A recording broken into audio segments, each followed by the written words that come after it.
இந்த 7 டேஸ் பூச்செடிக்கு ரெகுலராகவே நம்ம தண்ணி மட்டும் கொடுக்கறதுக்கு பதிலாக அது கூட அரிசி கழிஞ்ச தண்ணி வீட்டில் டெய்லி வெங்காயம் அந்த டெய்லி கிடைக்கிற தண்ணி கொஞ்சம் கொஞ்சம் இதுக்கு ஒரு அரை மக்கு தண்ணி கூட கலந்து கொடுத்துட்டே இருந்தோம்னா இந்த மாதிரி பூக்கள் வந்து அறுவடை செஞ்சு முடிச்சதே அடுத்த புது குருத்து தளைஞ்சு வர்றதுக்கு ஈஸியாக இருக்குங்க.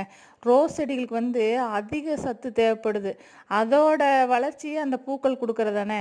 ஒரு டைம் பூத்து முடிஞ்சதுன்னா கட்டாயம் அதுக்கு மறுபடியும் சத்து தேவைப்படுது செடி தளைஞ்சு வர்றதுக்கு. அதனால் நான் எப்பயுமே வெறும் தண்ணியாக கொடுக்கறதே இல்லைங்க. நீங்களே பார்த்துருப்பீங்க நம்மளோட வீடியோஸில் நிறைய பக்கெட்டில் இந்த மாதிரியெல்லாம் எப்பயுமே கிச்சனோட தண்ணி கொஞ்சம் இருந்துக்கிட்டே இருக்கும். தண்ணி கூட ஒரு அரை மக்கு கலந்து இந்த ரோஸ் செடிகளுக்கெல்லாம் எப்பயுமே கொடுத்துட்டே இருப்பேன். கூட இப்போ கொஞ்சம் மழையும் பெஞ்சிட்டு இருக்கிறதுனால செடிகள் வந்து எல்லாமே நல்லா புது குருத்து தளைஞ்சு வந்து பூக்களை கொடுத்துட்டே இருக்குது. 7 டேஸ் எல்லாம் நம்ம ஒரு செடி தரையில் நடவு பண்ணிட்டோம் அப்படின்னா எல்லா நாளும் பூக்களை அறுவடை பண்ணிக்கலாம்.